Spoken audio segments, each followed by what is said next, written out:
Hi, guys, and welcome back to Photographer Life Check. I'm your host, Chrissy, and today we have finally my first Chicago native guest, Maya Iman. I'm so Hi, honored to be the first Chicago Maya. native. I That's actually know, I'm so crazy. happy. I'm so happy. I really Not many of appreciate us. it's clear, I guess, that I've actually found some community out here in LA. Um, but I am very happy that I finally have my Chicago native in the building. You know what I'm saying? I feel like I'm talking just with my straight home. Like you are the home, not even my home girl. But people don't even know I'm from Chicago. I don't think maybe I exuded enough, which is kind of crazy. Girl. I'm trying to be Meanwhile, I more. can't shut up about it. I'm trying to shut up a little more. Maybe we got to change faces. Like Right? I We just need to I need to change. I need to go more. I need to tap back in more. I'm like maybe I've just been in my own little bubble here too long. Right. Okay, so I realized during our first launch week and everything that I did not introduce what photography life check meant.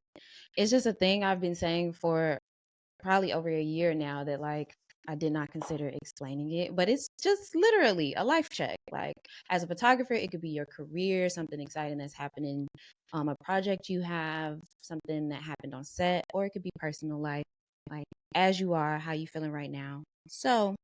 photographer life check. How about you, Maya? I was gonna call you Iman. Oh my god. I'm okay with either or at this point because I it's so many Mayas. So now I'm just entering True. myself as Maya Iman. It makes it easier. Um, but my life check, it's so it's so uncertain right now. Mm-hmm. It's so uncertain. I'm going into a new path. I don't know what exactly is happening yet, but things are happening, things are brewing. It's Mm-hmm. so confusing because I try to have the most control, and I'm at this point now where I'm like, I have to let go of the control. Things are just going That's to hard. happen abundantly. And Period. I made the realization last year, I'm like, I have to start leaning more into God's direction and the Mm-hmm. redirection and not looking at everything as rejection but as redirection. So right Mm. now, everything's been redirected. But I am happy to share because I'm making the announcement Oh soonish. my God. I have a new agent, so I am newly signed. I've been signed for Congratulations. 2 weeks now. Thank you, and we're already getting the ball rolling. But it's crazy because this time last year I got drops from my previous agent, so I have a new Mm. agent this year. Come on, look what a year can do. I be trying to remember that when I also feel like I'm getting rejection a lot or things just aren't going my way. Um, that with a little bit of time and a whole lot of grace, we might find ourselves in a better predicament. Rejection and protection. I keep trying to Come remember on. those two because Come I on. I didn't realize how much I needed protection because I just think with us being from Chicago, we can just endure so much. You Um, know, this might sound crazy, but I've literally been talking to my therapist and journaling a lot about wanting to slow down on enacting resiliency. Like may and it's not that I want to lose the skill. It's not that I don't think there is value in endurance. But maybe I shouldn't be enduring so long.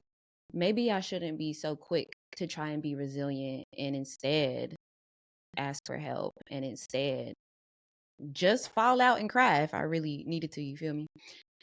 So I really appreciate that reframe also in thinking about, oh, right now I don't need to be resilient and right now I need to be protected. Can somebody else do that? Can something else do that for me in this moment? That's really cool. yeah, that's been me my whole life, literally, because I'm an only child raised by a single black woman. Really? Your only child? I'm an only child. It Oh actually wow. shows, I think, the more I'm closer with people because they're like, "Oh my God, you're such an only child." I'm an only child. I was raised by a single black mom. She's Mhm. one out of 9. So I feel like I Ooh. have multiple parents. Like all of her Yeah. sisters are like my extended moms. And yeah, like I wear that badge of honor so heavy that I just have to walk this path alone.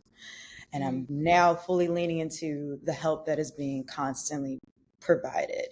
Like it could be the smallest help, like me carrying my bag to set, or Yeah. unloading and like putting the backdrop on the C stands. Like I just be thinking I need to do it all by myself, but now I'm leaning more into just people helping. I can't do it Yeah. alone. So You deserve. Come on. Yes. thank you. I'm No, glad you are doing that for yourself. it's so hard. It's the constant reminder because I didn't realize as much as you can think it, you actually have to say it out loud to embody it. So now I'm really leaning more into affirmations and just Mm. constantly receiving the positive affirmations that I need, because my mind will immediately go into, I got it, I can do it by myself, or I'll go negative and just shut down. And I'm just like, no, I have people in my corner. It's okay. I'll be okay. I'll be okay. True. I saw like a TikTok once or something that was like it was like one of them skit kind of guys. And he was like, once a black woman tell you don't worry about it, you're done. Like she not gonna fuck with you no more. She don't trust you no more because she We're had going to to take care of enact the get ourselves. it done. Exactly. And I was like, damn. Very much that. And I want more black women to not have to feel that way and also not be put in that position though. So yeah, Yeah. asking for help. It's hard, but we're leaning into it. I'm like, I'm now over 30, so I'm just Hmm. really trying to like be. I'm just trying to think differently. I don't want to feel like I have to just constantly hustle, be resilient, be strong. I want to be soft for once. I'm so tired of being strong. But if I am trying to be strong, I want to be strong in the gym. But Exactly. I want to otherwise, be physically strong. yeah, and I'm happy I've let go of the mindset of what my body's supposed to look like, and now I'm just leaning into, I just want to see muscle definition. I just want to get Come tone. Like on. I don't even care what I look like at this point. I just want to get strong. And I think it's been I so want to be strong. helpful seeing so many women athletes and just seeing an array of different women look different in all different Yeah, facets. and a lot of Cause it's different just, body types. yeah, especially that commercial that launched, that premiered for the Super Bowl, that literally made me so happy seeing all those different women athletes with all different body types. Yeah, with And Shakari Dochi and was Jordan and yeah, and I like Dochi that was one the too. narrator, and I was just like, "Oh my god, I needed that," because I don't have an athletic, like I never did sports. The most I did in high school was Mm. dance, but now Hmm. I'm just like, I just want to be strong. I just want to work out. I need it for my sense of therapy. Yeah, I think it's something about over 30s, and I mean, I guess I've seen the late 20s like kind of start down this path too, but most of my friends are over 30 and a lot of us are definitely talking about just wanting to be strong in our bodies and a little less about what it actually looks like, but really wanting to feel that strength. And it seems like, hopefully that feels like a good direction to go in, I think, as a group of women and just Yeah, personal goals. So that makes me excited. it's nice to revert back, because I think being where we are, and specifically Los Angeles, everyone wants a specific type of body, and I'm Yeah. just like, it's that's why I'm like, honestly, I need to go back to Chicago, because I'm like, it's just so many beautiful, diverse Mhm. body types in Chicago, whereas here Yeah. everyone looks the same, and it kind of gets a little too weird, and like everyone just wants the same type of blueprint, and I'm at that point where I'm like, I don't care what it looks like. I just want to be Yeah. strong. So, Yeah. Come on. See you in another year where we both ripped. Just and that's why I've been trying to be as consistent. Like I'm like, as long as I hit the gym 3 to 4 days a week, I will be fine. And my yeah. goal will be 5. But I'm like, let me start off slow. Like I saw a lot of people doing like the hard 75. I can't do that right I now. tried it. I messed up once. I messed up around maybe like day 32 or something like that. But I finished the whole 75. Well, and to be fair, I did soft 75. I did not do hard. I was like, baby, that's too much. I don't I want to do think, it. yeah, we gotta give ourselves the grace to lean. fully into it. So I'm trying to prepare my body for next year's hard 75 so that Yeah, I like I that. can willingly not feel the urge to drink, or I can eat differently.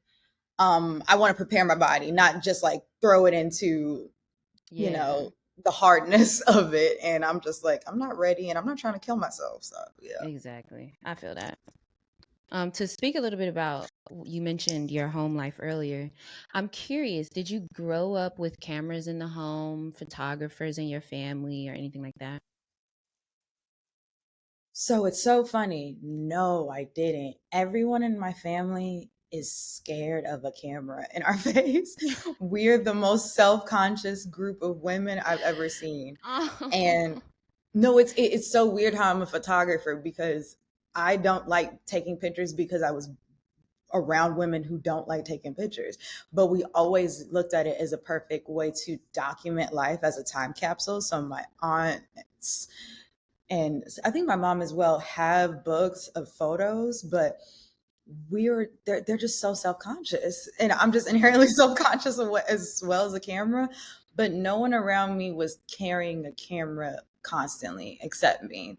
I kept finding them in the home, like a lot of the houses I was staying at, like they would just like keep things from mobility, like just keep things for the sake of like momentum and mobility. But I think mm, I just found it because I was always being curious. Like I found a VHS camcorder. I found my aunt's like cool pics.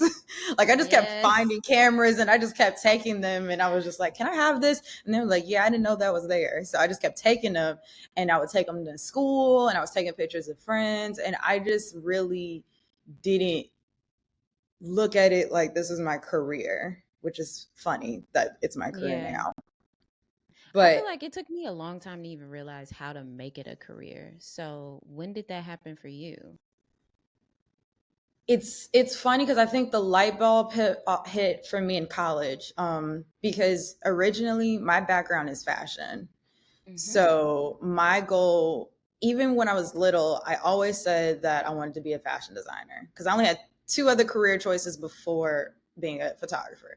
My first one was a basketball player, only because of loving basketball. I have no type of skill whatsoever. Completely understandable. We all wanted to be basketball It was players after that. it, it was like probably for like 2 years, and then I immediately went into being a fashion designer because of like Fat Project Runway. And also I had an Valid. obsession with magazines. So I was constantly collecting magazines and like envisioning my life unfold on a magazine editorial. Mm, And it was weird because I didn't realize how much the images impacted me, because I think for me it was always the clothes that were impacting me. right. So I go to school and I went to Columbia College. I was Mm. very, very heartbroken that I ended up going there, because my dream was to go to Parsons in New York. My dream was to always go to Oh, New York. that makes sense. My Yeah. my dream was to go to New York, and I did not do that. Stayed home, but I did the first year of the fashion design and fashion business marketing program at Columbia, and I I got really involved in working hard very quickly. I didn't like allow myself to have fun with college. I immediately worked like in high-end retail. I worked at Nordstrom, Bloomingdale's, Louis Vuitton. Like I was a workaholic, and I almost quit Okay. school. And my mom was like, Dang. "No, you're finishing school." But I realized I hated working in the fashion business side, and I didn't think that my love for fashion and design were correlating because of my my discovery of being a black woman. Like I knew I was always Mm. black, but I think I've dealt with a lot of racism as soon as I hit college and working in high-end retail. Ah, that makes a lot of sense. So that was my first big chunk of like racism. Like I got accused of Yeah. stealing when I was working at Bloomingdale's. I Oh, was exiled from working at Louis Vuitton because I was like, I don't know, it was just weird. Like I knew my blackness was there, but it became a threat, and it became harder for me to maintain my identity while working in fashion. So I said I mm-hmm. have to recalibrate. And then I discovered art direction. So Mm-hmm. then Which that's I when I do changed. absolutely want to talk about today too. Okay. And I like I changed my major to art direction. And it was like weird how I discovered it, because in my mind I was like, okay, so you can just make a career out of curating and just Mhm. like ideating and just thinking and putting in those thoughts. I had no idea. I discovered it and I went down a deep dive because I was like, I just don't want to do fashion. And I ended up changing my major. And then that's how I ended up going into art direction. But my program specifically is in advertising art direction. So there's a difference. Right. Yeah, yeah, yeah. Actually, can you talk about that difference? Because I think I get asked that question a lot. And I've worked in like art departments on TV shows and then art directed at an agency and then art direct or creative direct on photo shoots, which Yeah. they feel like similar jobs, but they are very different. Can Mhm. you describe the ways you work as an art director? My my way of working was actually different, but I had to learn to get traditional because of the program I was in. And it meant that I had to brainstorm and ideate, have brainstorms and ideations with my team, work with Hmm. a copywriter, because it's very important to be an art director and then a copywriter, and you have like your team. You don't do everything by yourself, which was very nice. Yeah. And it was a lot of graphic design, which I did not know how to do at all. Like, I think, you know how to make a cool photo on, for You MySpace or know? something, but like I didn't know how to mock up, and I eventually had to learn through the program. So it was hard, but it was fun to like allow myself to wander about what to design, and then I have to make it into reality. So Yeah. I had to mock up my ideas, and I sometimes took it a step further. I started photographing my ideas for Oh, is that school. how photography entered the chat? Not yet, not yet. No, it's so Okay. funny. It's still not there yet. It really wasn't. I think it hit for me a little bit more harder once I graduated college. But for me, Okay. I was trying to be as traditional as an advertising person should look. So I went to conferences, I went to ad workshops. Like, I was really trying to be an advertising person, but I think Yeah. my spirit was yearning for creativity and not feeling confined into the box of what advertising is. Because advertising is so traditional, and I don't think people realize that it's truly like the Mad Men world. Like, you have to, Yeah. there's order, and I had to like be a junior art director, and then I was a mid, and like you have to like go through steps. But I think once I graduated and once I did my first advertising company internship right after college, like I didn't have time off from college. I went right into work. Oh, I was nice. luckily able to get an internship right after college, and I worked at an agency called FCB Global. And it was just like insane because I'm working at the top of the John Hancock building. Like, Yeah, they that's have crazy. they own 3 floors. Yeah. A month ago, you And were just a student, and now you're working at the John Hancock. yeah, and I was so I was inspired, but I also felt it was weird. I was inspired, but I didn't think that what I was doing was enough to get the attention of people, because everyone's fighting to get a job after the program. So the Yeah. competition was so thick, and it was like kind of like hard for me because I was also the only Black girl in my program. There was Hmm. another woman of color, but majority of everyone in the art direction program, because they had interns that were strategists, copywriters, Right. account directors, like, but I was the Black girl in the ad department, and it was very apparent that I was. So I stuck out like a sore thumb, and I think people saw me as like I was the unicorn, and I didn't, but I was too intimidated to be the unicorn. Damn. So I like think I like kind of went into a shell. Like, I didn't speak up enough. I didn't, it was kind of hard, but I didn't get a job afterwards, which was kind of soul crushing for me. But I took about a year to recalibrate, but I always had a job. One thing about me is I Period. always work. I always work. But during that time after the internship is where I finally was like, okay, I think I'm a photographer. Okay, so where did this transition happen? Did you just like happenstance pick up a camera, or was it for work that you started and you were like, "Oh, I want to go down this path now"?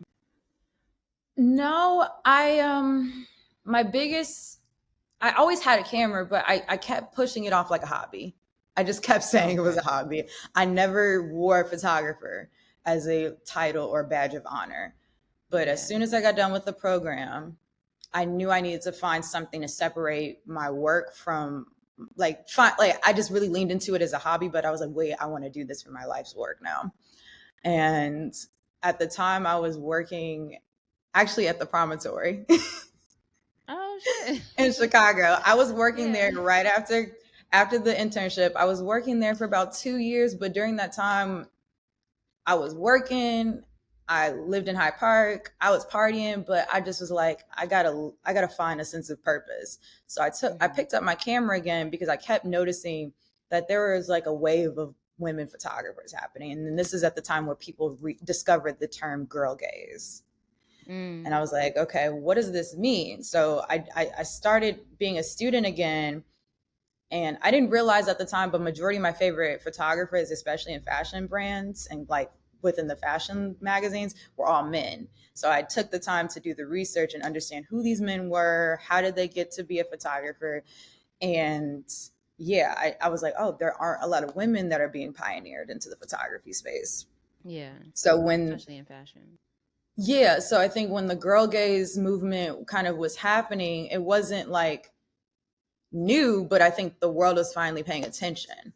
Yeah. So, and this was also during the beginning of the Me Too movement, Mm-hmm. like right when it started. And I was like, I was also going through a headspace of how can I find my voice, but also lean into what is happening in the industry.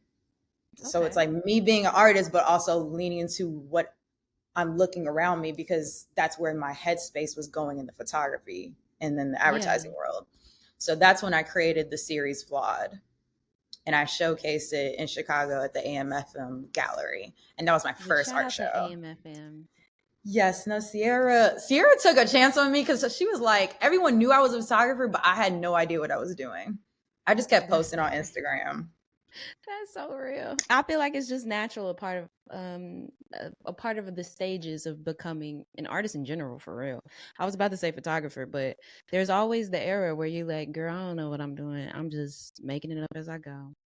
I didn't. And I think I was also really inspired because I also have to remember outside of like going from advertising to working at a restaurant, the partner I had at the time, he's a painter, and I Hmm. became more engulfed with wanting to be around artists because he worked for a painter, he's a painter, so art was just around me, and I was like, how can I be an artist like this?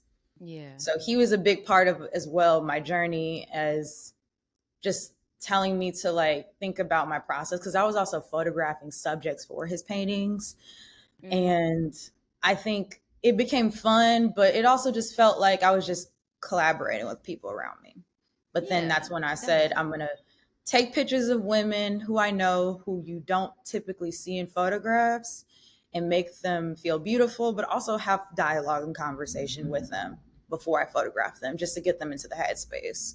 And I recorded each conversation, and it became very beautifully emotionally like tethered to me, and I was like, okay, this is something I could see myself doing.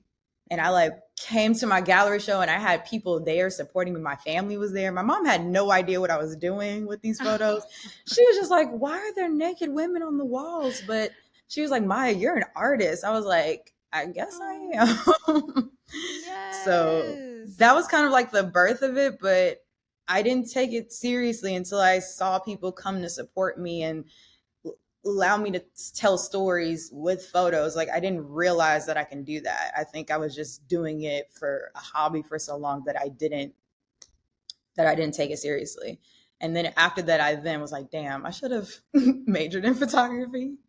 Especially finding out that Dawood Bey was one of the professors at Columbia. And I'm just like, I missed out on that opportunity so bad. Damn.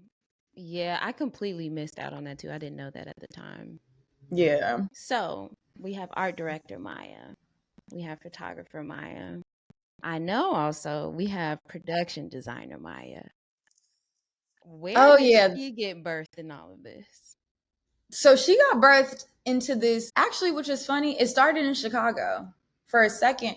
It started in Chicago because I think me being an artist and being an art director, people always allowed me to curate things, and like I have a specific project I worked on that I never saw, and it was directed by Brianna Clearly, and it was the first set I've Oh. ever been on where everyone was a Black woman. The Mm, DP, the cast, producers. Like I was just like, oh my God, this is amazing. Like yeah. everyone was a Black woman. And I remember we were shooting in Cinespace, and this was at the time I think of like Empire and stuff, and people were like, oh my God, I've never seen this many Black women on one set. It, we all were Black women, and I was the art director slash production designer, but I didn't know what I was doing. She just asked me to fill up the walls of a art gallery scene with different Okay. photos or paintings, and I did that.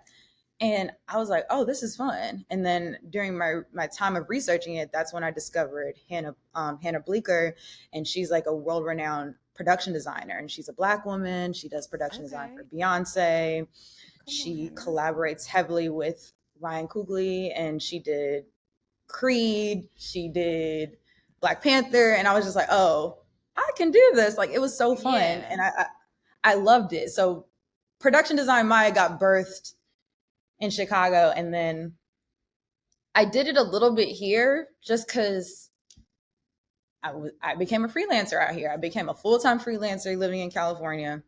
But I think I stopped as soon as I entered the music video world. Mm. That was very I taxing. I can imagine that. That's so Yeah, crazy. it was very taxing. But also, the beauty of that is that I think I helped people around me discover production design. So Mm. I almost like passed the torch in a That way, torch even a though bit. I don't think Yeah. I was that great at it. I helped people like that never thought of production design become production designers. Mm. And my partner, Dan, does production design. My friend Jack Taylor does production design now. And I just like, I leaned into people who I knew can do it because Yeah. I was like, I don't want to do this anymore. I just Right. I just wonder I was like, let me just be a photographer and a director. I was doing production design and working with directors that were either novice or had a lot of ego, and I didn't like that. Mm. And I was like, And I want to be the director that's collaborative and yeah. opens the space and not creating this weird ego, and yeah. I just Okay, was like, wait, I but don't what want to do happened with it. that project? Is it one of the ones that like, oh, this just never came out or what? She showed it, I believe, in Chicago, but this is when I moved here, so I didn't get to see the film. I honestly probably should hit Oh, her up and be okay. like, "Can I see it?" Right, send the But link. yeah, like I just never saw it, and there's been a lot of things I've worked on that probably have never seen the light of day. But Yeah. I I loved, I still will do production design naturally, just being a art director and being a Yeah. curator of spaces. But I knew I just was like, as soon as I moved here fully, I was like, I moved here for a purpose, to be a visual storyteller, and I wanted to just follow the bucket of being a director and a photographer, and that's it. Beautiful. And Yeah. you did just that. I want to pull up your website and let folks who may not know your work see it a bit. I think your website is absolutely stunning. And Thank is a you. A great black woman example. designed it. Period. And also to that point, I love that you had that moment where you were like, "Oh, everybody on set is a black woman," especially at CineSpace because when I first got into like being on real sets, most of them were completely black or completely black women or completely women and maybe one white woman, but everybody else is a woman of color or a black woman. Yeah. And so that was my norm. And then at a couple things on CineSpace, it was like way more white men and things like that. But I feel like even departments that I worked in, majority women of color, that I'm like, Same. damn, I feel so lucky because I'm getting horror stories, but I'm like, I No, feel like I'm in the middle of a revolution right now. Or a no, same renaissance, because I mean, a renaissance. I didn't. I knew that film is a male dominant space, but I didn't get Yeah. it until I was fully here. Mm-hmm. Like when I moved to That makes sense. California, I was like, okay, I'm a unicorn again, or I'm just like once again the Yeah. one out of. And the thing is, I'm such a student. As much as like people want me to mentor them or talk to them and have dialogue with them, I'm still a student. And I still to this day will reach out to people who I love and admire. And I'll be like, can I shadow and assist you? Because that's Yeah. what I did when I moved here. I started shadowing and assisting production designers. And that's how I got involved in it. And how I got to meet those production designers is one time I applied to be an extra for a music video directed by Child. Okay. And then that's how I met her production designer. And then me and her connected. I got her email from the call sheet and I just reached out. Like, I'm not Nice. afraid to hold my tongue. So I think that's the biggest thing that it taught me about being here is that a closed mouth ain't gonna get fed. And then I just knew I didn't know anybody when I moved out here. So I was just like, I gotta figure it out. Exactly. Got to find my people somehow. Which I love that because Exactly. you a Leo, right? Yes. Yes, it's the energy of the Leo. Like we all need It's to a be able to Leo harness energy. that. And that's why I'm like, I'm so happy for Doechii because when I saw her videos come out about how she got fired and how she about to just go to Mm-hmm. different, that's literally what I did. And I'm like, she a Leo too. That makes so much sense. And Yeah. I'm also a rising Virgo, so I'm the control is Um, there as well. that's So how that's you my keep that problem. job. Cause a Virgo ain't gonna let up. I love it. Leo, rising Virgo, but here's my downfall. I'm a Scorpio moon. The shade. I'm a Scorpio moon. No, it's the great no, and some of my favorite people are Scorpio moon. I love Scorpio energy, but I girl, love I be Scorpio going through energy. it. No, I be it going a through it. Scorpio moon is chaos.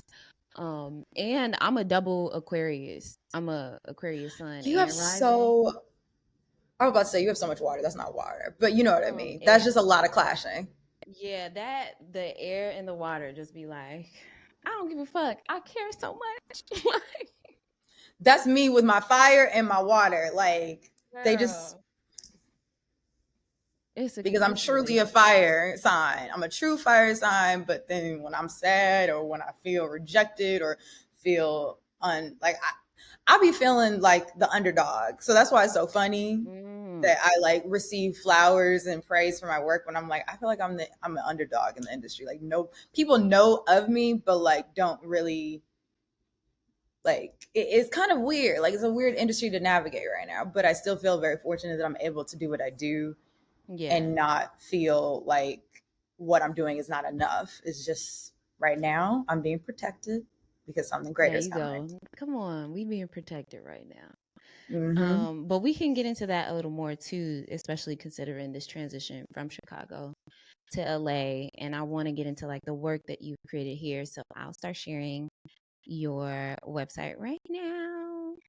Website, which I keep forgetting to like update, but it's currently fully updated. I do need to just spend some time on it and just sit with it. You have incredible work here, girl. Thank Which you. actually, speaking of this, we're talking about transitions a lot. We started off the conversation talking about transitions. Can you tell us, because at least me being a consumer of your work, I've noticed you've transitioned into a lot more commercial or editorial work within the last couple years, or at least that you've made public on your own site. So Yeah. can you talk to us about how that transition is going, how you have been managing that, how you even do that? So I think that's been the most interesting part about my journey is that I never thought I would be a commercial photographer because I just didn't know what that looked like. So Mm. if you do seem like at the bottom of my work, it is more photojournalism. I kind of Yeah. was just being a little bit more intimate with the work and I still Was try to this do the one a same part of thing. Flawed? Sorry to cut That you was a off. part of Flawed. Hmm. That's what I thought. I don't remember if I pulled up to the gallery or not, but I do remember this era of photos by you. Yeah, so that actually wasn't in the gallery, but as soon as I put up the gallery, more people wanted me to continue shooting them like that. So I just kind of continued the Mm, series. okay. Um, but the way commercial photographer came to me is that because I was an art director in Chicago, I kept seeing. So being an art director, you're kind of the middle person. So working as the art director for the agency, I was the middle person between client and production. So I'm also there seeing how much they make as far as revenue as the Mm, the art director, and I'm also pitching the directors, the photographers. I saw those things and I'm like, Maya, you're talented like the people you're pitching. okay. You should lean into your craft as much as you can, but also still be the advocate. So as much as I am an artist, I'm also a strong advocate for pitching people into jobs. So that's why producing kind of came into my life as well this past year.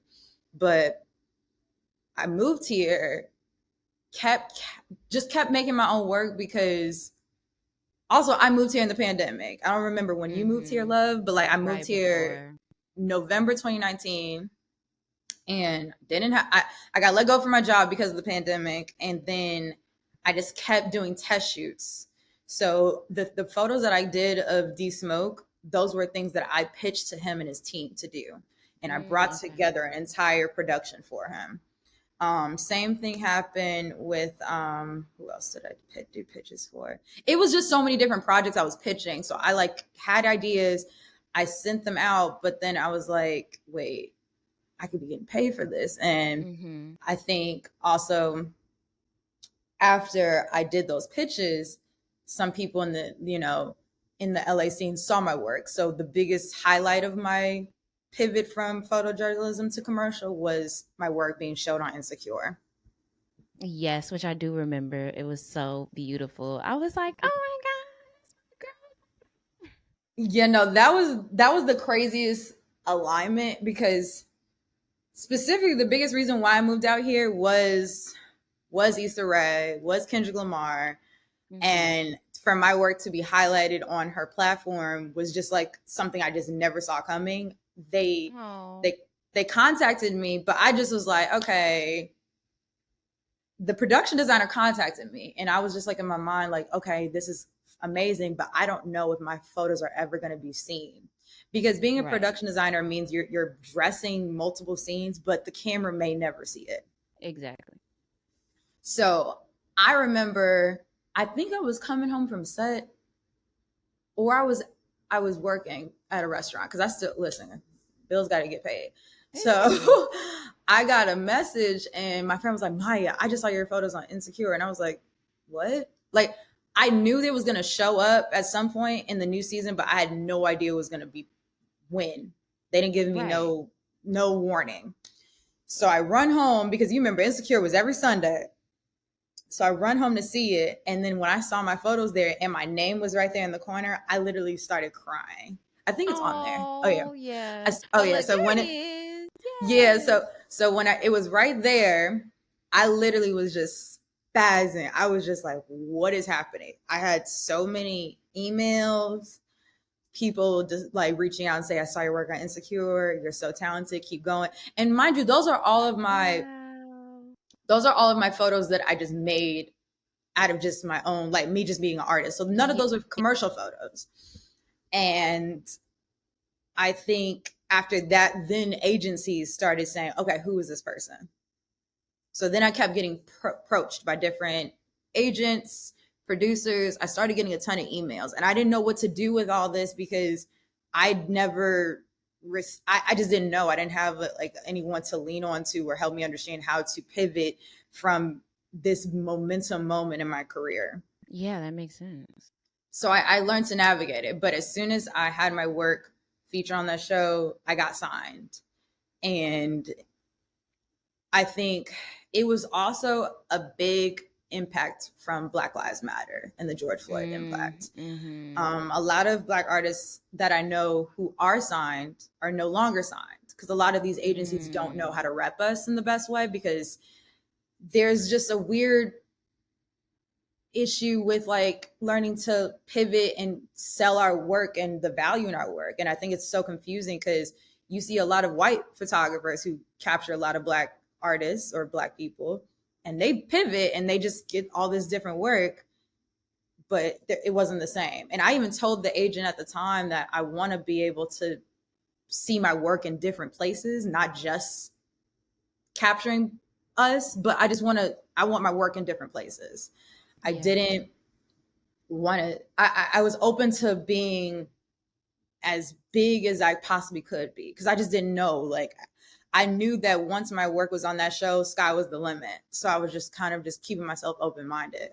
Yeah, there you go. And I think I still am. But the scary part about it is that there was just no way on how you can navigate, sending your work out to different people. You have to introduce yourself to a lot of new producers, photo editors. It's a lot of networking. And I don't think a lot of people explain what being signed and being a commercial photographer means. Just because you have an agent and just because you probably have a following, that does not mean you are immediately going to always get work. Mm. Because like, even for example, last year, I would say that was the slowest year for me since I moved here, and I've been here 5 years. Okay, Um, I see. but that means that I had to repivot.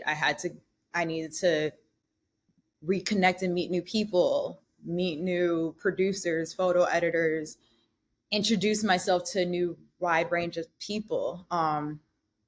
And I also think the biggest thing outside of Insecure that's helped my career is the right talent that I've worked with. So I would say, like, working with, for example, Coleman Domingo has been the most life changing experience for me Yeah, can because you talk more about it? Are you like his personal photographer? so no, and it's funny because everyone has kind of put that like title to me now. It's like I kind of wear it like a little bit now as like I'm his personal, but I'm not actually. Like, I met him through his stylist, who I'm very good close friends with, Hmm. and I shot him 5 years ago for the Oscars, and that was my first time ever shooting talent going to an awards show. Like, I Okay. don't think people really understand how crazy it is because you only get to shoot them for 5 minutes and then they got to run out the door. Yeah, you have no time. You have no time and you got to set up a backdrop. You got to get lights, like, and they're also trying to meet and connect and talk to people, get them comfortable. But he was the most easiest and the most nicest person to work with. Yeah. And it became almost a thing repeatedly. Like, I remember the first time I shot him was at a hotel, and the next time I shot him at his home. And it became like it was like clockwork because award season is always going to be from January till like May, because we'll count the Met Gala as well. And it was just it's a rush. Like, you have to do everything Yeah. quick. You got to meet people, and then you got to also capture this content for fashion brands, for the Yeah. stylists, for the hair and makeup team. Like, it's a lot of responsibility, but it can be really fun, but also very stressful. It just depends. Yeah. But I think working with him has been eye opening because I'm not as personal, but like, whenever he has something, he's always pitched me. He's always said, I want, he names me and a few other photographers. And luckily, like, all of us who are his regular shooters, we know each other and we're just like, we Oh, say how much we love yay. him. Yes. So I get very excited that I've been able to be in his life for this long, and he's introduced me to so many people. He's poured into me, and I just can't thank him enough because he's like family at this point, and I didn't realize Yeah. that someone this to this caliber would feel like my family at this point. Mm. Um, and yeah, that's how I became more in love and fell more in love with the film industry, is because of him. And there's not a lot of Mm. actors that are like that, to be honest. I He's truly mean, rare. it feels like it. And obviously, coming from a different perspective, like I don't know him at all. And so it's hard to gauge sometimes if actors are acting or if they're being really genuine in a moment in the interview, stuff like that. Yeah. But he does feel like a really genuine kind of person. So on Mm. one level, it was really cool to see that you guys are working together so much because I'm like, hey, like this is so beautiful. Like, of course it would be you. Yeah. And then to get it reconfirmed, it's like, this is like a dream. And then it Yeah. created more pathways for you. So that's so tight. Yeah, like I've met so many people through him and just people he works with, but it's been a really interesting blending like of the manifestation because I didn't Mm, expect him, but out of working with him, it wasn't like, oh, I planned to work with Ava DuVernay. It happened, but it was like in my forethought, like I wanted this. yeah. I photographed her. I photographed Barry Jenkins, and I actually found out about Coleman through Barry Jenkins' work through If Bill Street Can Talk. He was always Mm, acting in so many films, but If Bill Street Can Talk, I paid attention to him more, and I was just like, who is this yeah. man? And I just fell more and more in love with not only his work but who he is. Like he's literally like, you know how it was when you first saw like Denzel or something, like that's how it is when Yeah. people see and feel. Like he gives me the perfect blend of like when you see Denzel or Sidney Poitier. Like he's really like truly that iconic. It's probably literally a blend of them too that I would also be like, yeah, they feel like they had a baby and it's Coleman Domingo. Like, Yeah, literally. And then for him to receive his flowers this way at this age, because I people don't know, like know. he's older, he's seasoned, and he's also like he's in his bag. Like that's Yeah, how he's I deep in see his bag myself. right now. Yeah, and I think me working with him was very Kendrick because I for the longest time always was like I'm not going to be good or I'm not going to make it because I didn't pop as a photographer at a younger age. At like You 19, yeah. yeah, like you see Tyler Mitchell, you see Kennedy Carter, and they're just so Yeah. talented, but they're So younger. And I young. think, okay, what was wrong with me that I didn't receive like what I received? And I think I knew a while ago that I was like, I'm just gonna be one of those people that I'm gonna receive my flowers Hmm. when I'm older, like Coleman, and I'm okay with that Yeah. because I feel I like mean, it's a difference. Like he wears it so much more gracefully. Like I feel like it is maybe more overwhelming to receive flowers and attention when you're younger, but when you're mm, older like that, like it just it, it just is. It's a beautiful like grace and swag he carries about it. I also appreciate just having the examples of what it's like to receive your flowers at these different stages in your life. I feel like culturally in any industry, we kind of like fawn over the young protege, like the young Hmm. savant, like, oh my God, how did they manage to do this thing at 17, at 19, at 22? Um, and it's beautiful and it's no discredit to them, but it's really good to have examples of people finally, and I'm putting air quotes on finally because this isn't their first time getting their flowers either. Like they've been working No. their whole Hmm. life. You know what I'm saying? Like just Yeah, because we all learned about Coleman Domingo around a certain time doesn't mean like at some point in other people's trajectory, we're late. And we that's are. Like cool. he's been working in the industry for over 3 decades. Right. We're So, so you late. know, Like he was but in it's a cool. in Birth of a Nation. Like, and I think Right. when And I we saw we these didn't films, know like I that. saw him, but like he became the first on the call sheet last year. Like, and it takes Right. such a long time. And I'm okay with that because I just think like for me now, I'm like, okay, I've been shooting for 10 years, but I'm like, I kind of feel like I'm really just getting started. Yeah. And everyone's like, oh, you're OG, you're a vet. I'm like, I'm really not. Like I'm still figuring it out, and Yeah. I just want to forever be a student to the industry because it's changing so much. Like no one could have predicted what we went through the pandemic, but the fact that we've been Exactly. able to stay in Los Angeles, pivot, For and 5 years. maintain. But also, Chrissy, do you realize we have been through so much? We've been through the pandemic. We've been through strikes. We've been through an election year, and now we've been dealing with the fires. Like it's just, It's I don't know what I too can't do, but I'm tired. much. I was literally like after the fires, that was my main thing I was saying. I'm like, I'm ready to retire, actually. Like I don't want to deal with any more catastrophe. I'm done. I've Mhm. had enough. Thank you so much. Bye. I was already thinking about fleeing the country like 2 years Girl, ago. me I've always, too. I'm like, can I get out?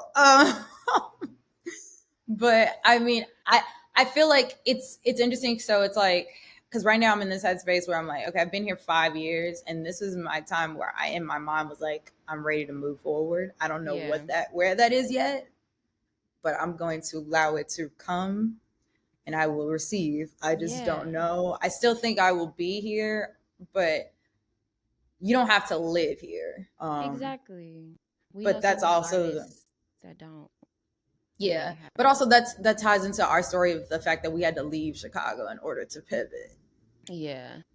So Before going down that route, thinking about like this idea of like popping when you're older. I know Ava talks about that a lot because I think she didn't start until she was in her 40s, was it? yeah, because she was a publicist and she did Right. not start until, yeah, she was in her 40s.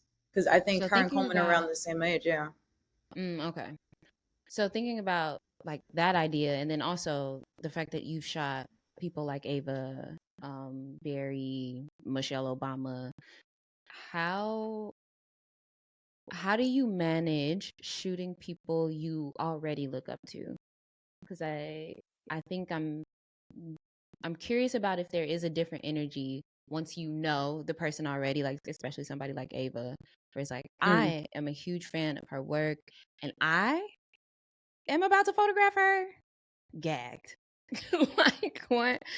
How do you manage It's this? it's so funny because it becomes easier the more you do it, I guess. But like, I don't think I it's funny because I used to be really starstruck, and now I'm just like,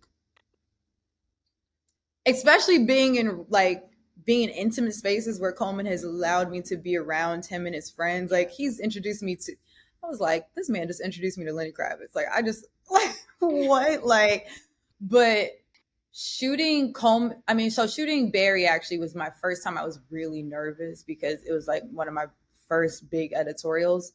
And I just like, because Moonlight is literally the blueprint for me.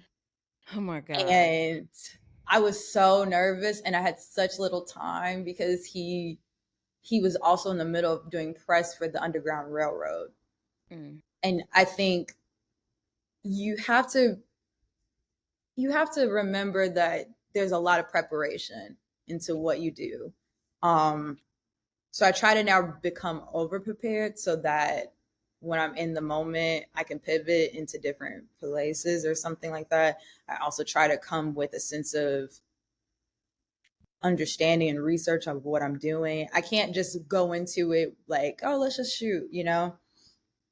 I try to like come with a sense of understanding on what the purpose is. And I feel like the first time when I shot Barry, it was actually my hardest thing to manage because it was for editorial from overseas and it was the middle of COVID. So everything was like Mm.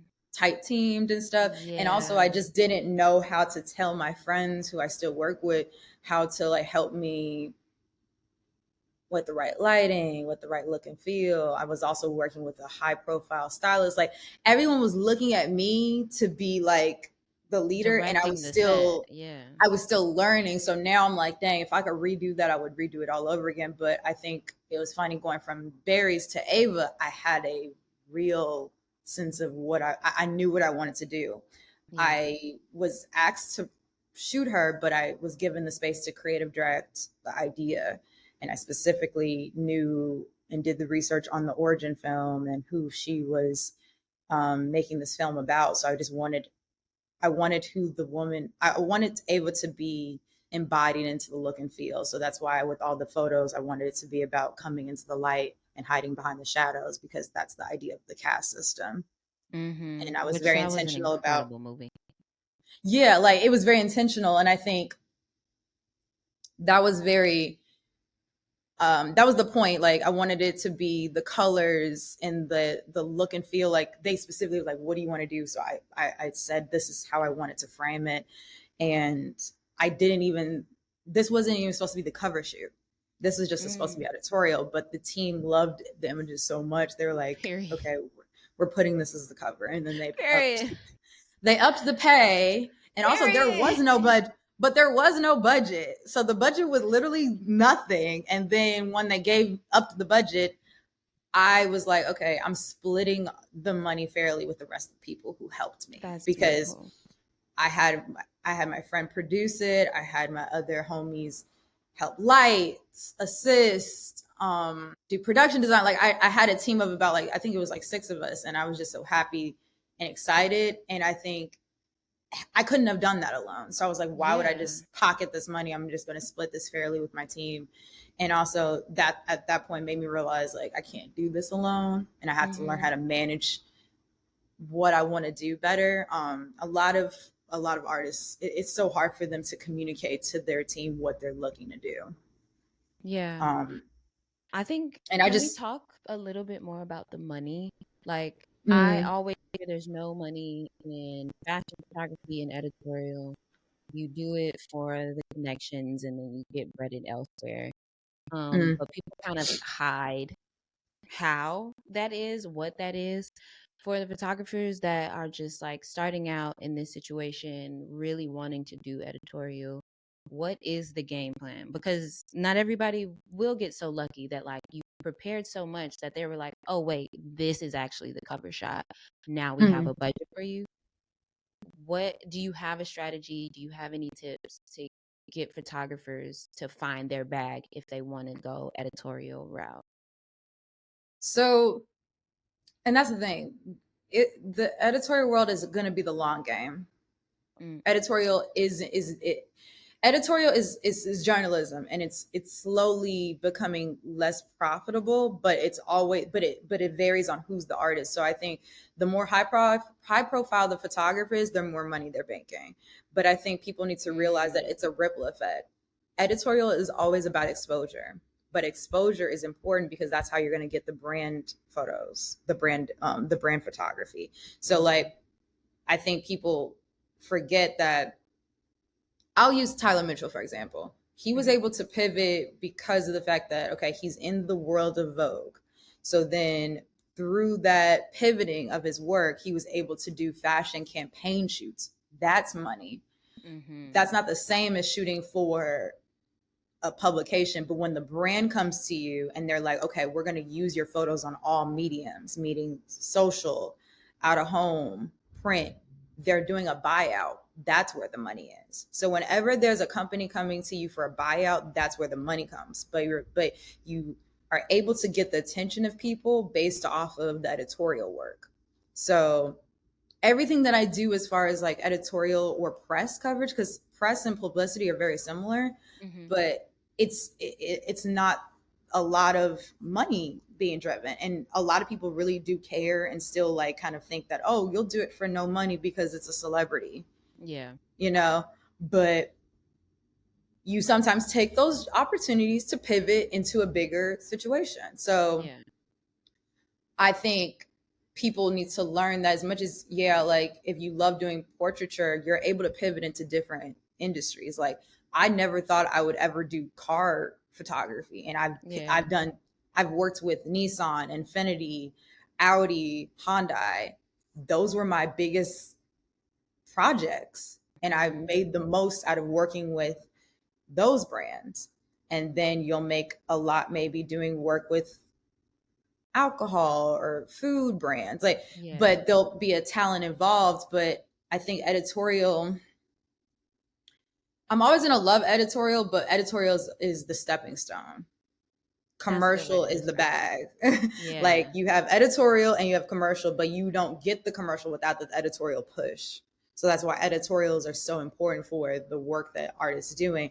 But when you do the work for like airplane, like airlines, for fashion campaigns, where you're doing anything that's on a billboard, that's where the money is. Yeah. And whenever there's a buyout, then that's what you shoot for. And I don't think a lot of people shoot for those enough because they don't know the ins and outs.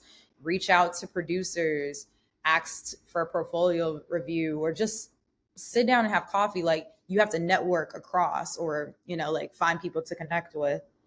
And as much as people try to think that they can pivot and make a lot of money in editorial, it you can, it just takes a long time. Mm. It takes a long time.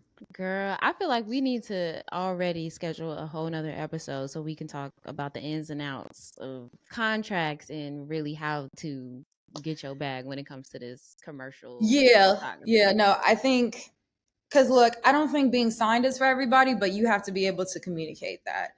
And I think Yeah. because I've learned now to be a producer, I try to have those ins and outs. And I'm honestly a producer. I produce now as much as I shoot because I really wanted to be able to communicate to artists that what they need and also be transparent with them about budget because I just don't think a lot of them are transparent enough and they'll kind Yeah. of tiptoe around the conversations that are needed to be had and then there's things that are lost in translation.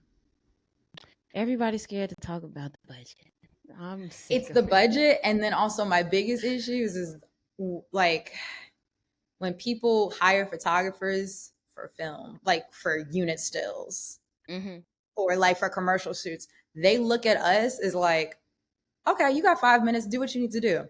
Why can't No, I have for the same time as the real. director? I have Okay. to light and like I was like, y'all gave me a nice budget. I brought in a lighting team. I have a Digitech. Like I brought my things, but you're not giving me The my time time to to do my do it. job. And I Yeah. think they think because photographers are we just be they don't give the same grace and the time to photographers like they do with directors. And that's why I am very serious about pivoting into directing so I can be able to find that happy medium. And I think a lot of photographers should pivot into directing as well because Mm, we wouldn't have film without photos. Like come on. stills is like I don't think people realize that. Like they're one and the same, but I think the conversations and the crafts are totally different. And I see people who are doing amazingly in New York as photographers, but it's not the same here. Film is the like this is a film city. And I Yeah. don't think that a lot of people have the conversations on how you can be able to balance both. So that's what I'm trying to do is find a way to pivot and balance how I can do both. And it's not a lot of us Hmm. that are doing it. There's like a That girl. handful of women that I see that are balancing it. So Mm. I would love to get some names from you too. Um, but we got to pivot to our next specific, segment. Oh, go ahead. Go I will ahead. say specifically one of my favorite photographers and directors, Adrienne Raquel. Oh, well, yes. That girl. She's she's doing it perfectly and seamlessly, and I think because I remember the first time I worked with her, I was working with her lighting team, and I was just there just to assist him. Hmm. But seeing her do a commercial, she did the commercial for Nike and was shooting. I've never seen a more seamless Oh, process because she had the entire day, and there was no okay, flying the photographer, flying the director. Like she was yeah. both, so it was just the perfect seamless like day. And I don't see a lot of Mm. people hiring a photographer and a director that do both. So that's why I was like, okay, Interesting. that's the Okay. that's the ideal set. And Joshua Yeah. Kissy, like my brother is like one of the most Love talented Joshua directors Kiss. and photographers, Yes. and he's passed so many opportunities to me. So like those are the two people I immediately think of because Mm. they they do photography and they do film so perfectly. I'm gonna definitely do a deeper dive on Adrian. I feel like I'm more familiar with her photography than directing, but now I'm Yeah, very and curious. Renelle Madaro. Oh yes, Renelle. I Yeah, mean, the Renelle and girls. Adrienne are Adrian and yeah. Renelle are the girls. Yeah, I immediately tell people, I'm like, look at Adrian, look at Renelle, and then when you think of men, think look at Joshua Kissy and look at Tyler Mitchell. Like I'm immediately gonna Yeah. always say those names. Yeah, And for that, happy Black History Month, period. listen, Okay, the gear don't matter, but is our next segment. I started this segment because everybody always talks to photographer about what camera they're using. Um, and it does not matter because if it did, everybody using the same camera would be making the same image, and we don't. So I also want to give a shout out though to the gear that we do use and we love. So can you please tell us a favorite piece of equipment that you use that doesn't have to be a camera? It can, but it doesn't have to.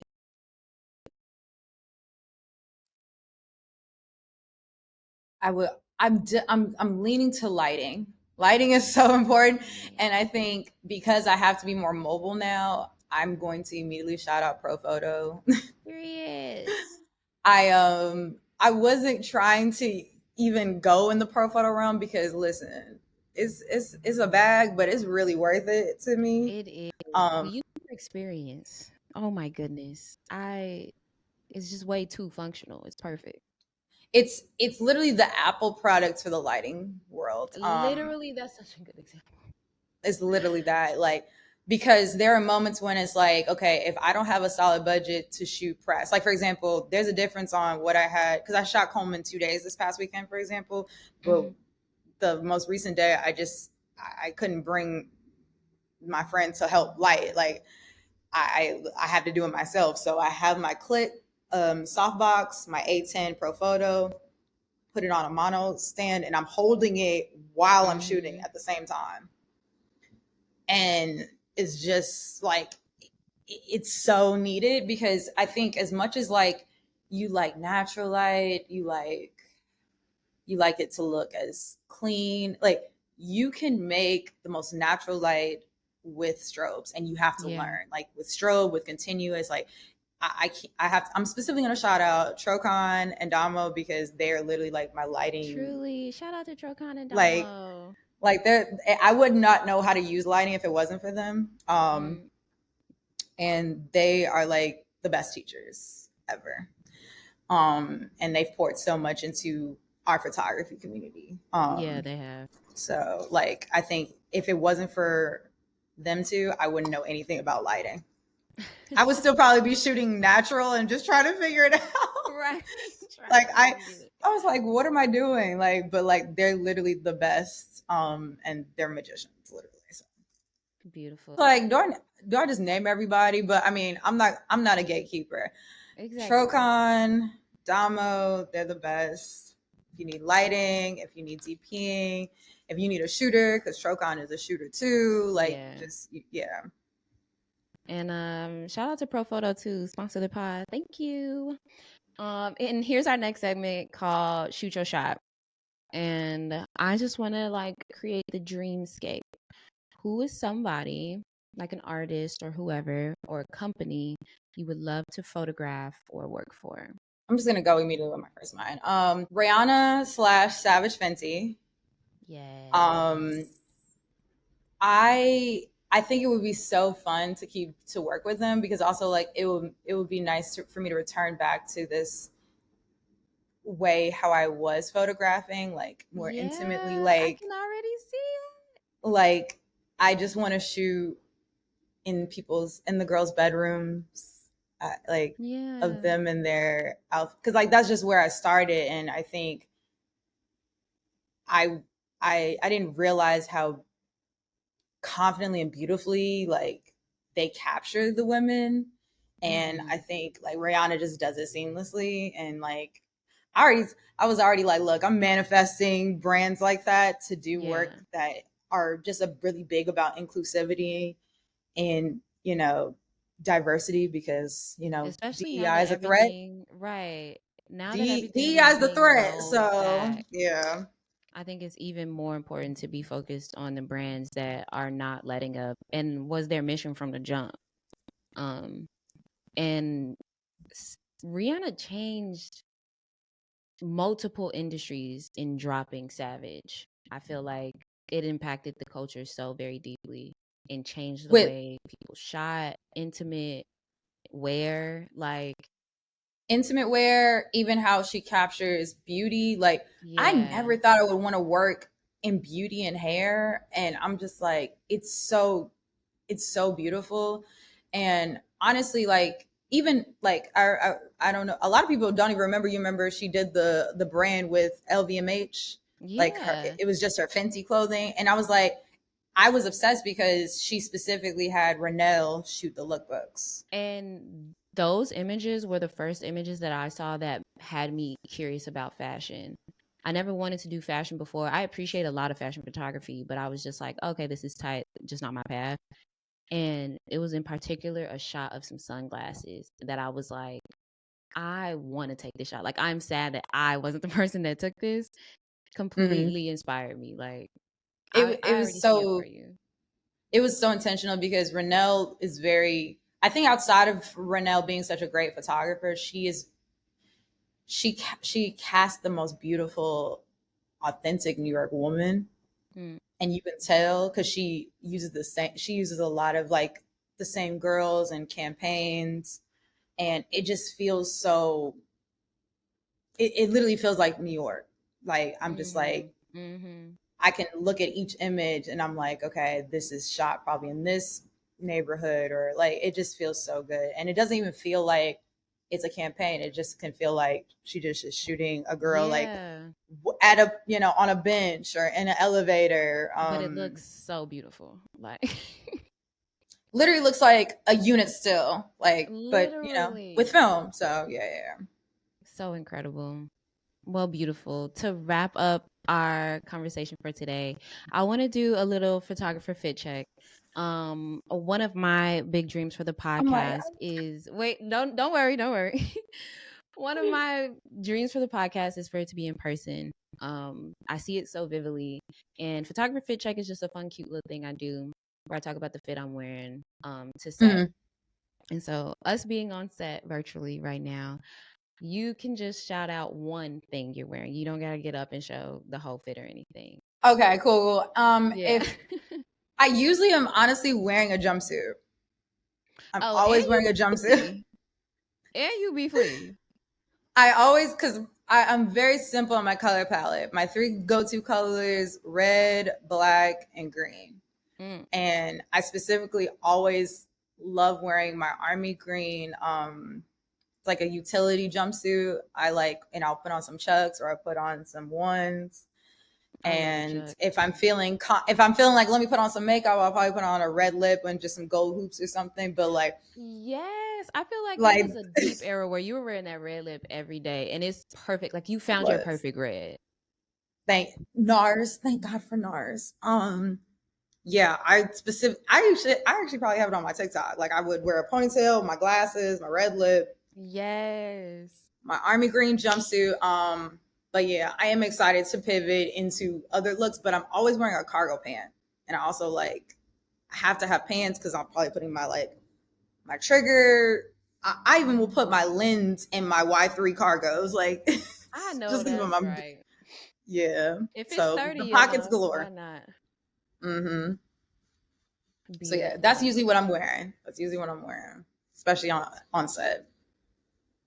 Well, today I'm gonna shout out this Supervision trucker hat. I just think it's cute, and I like the color palette. Um, No, I love that's what I was like. The neon is giving. I wish I I'm had more fucking with confidence. neon. Yeah. Yeah, I wish I had more confidence to wear colors. Like I'm very much more Girl, I'm gonna like need you to get it some color too, cause if y'all don't know, body tea. Come on. I don't wear color. I'm so scared. Like I'm the true artist where I'm like you will always see me in black. Like I remember one era Yes. I was Steve Jobs. My next era I was acting like I was Nina Mosley from Love Jones, but like I'm just Yes. wearing literally black. I appreciate a uniform though. I love, in Yeah. particular, a woman too that has just a classic uniform. Like a friend of mine, she always has a black shirt and a blue denim.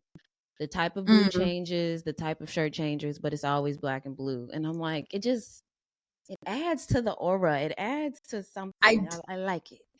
I did that for a very long time because I was obsessed with like the Parisian styling dress code because it's like Mm. it's like a capsule closet. And honestly, living with Oh, a man like they don't have a lot of clothes lying around. I don't have a mm. lot of clothes either. Like because me and my partner share a closet, so his side, my side, and Yeah. mine's is not full. Like my closet is like this small. I need to look in there and just be like, okay, that's it. Yeah, I'm make it very big on a simple. uniform. Mm-hmm. I like that.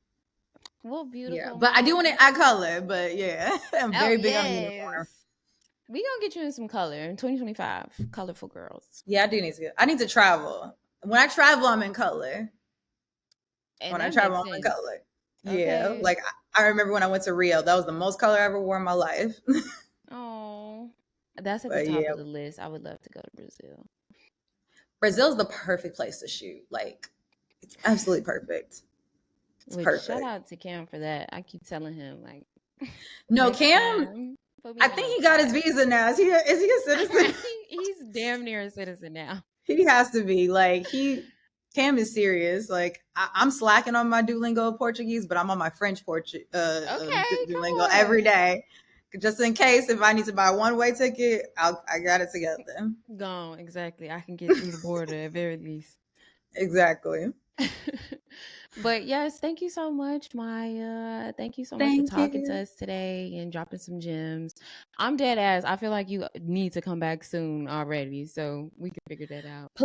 Yeah, no. If we need to talk more about the numbers, Yeah, just being your own agent. If you don't have one, I've right. had to learn so many ways to pivot. So I will gladly share. Beautiful. Well, thank you Yeah. again. Please Thank tell the you. folks where you would like to be found. I am Maya Iman on everything. My website, my Instagram.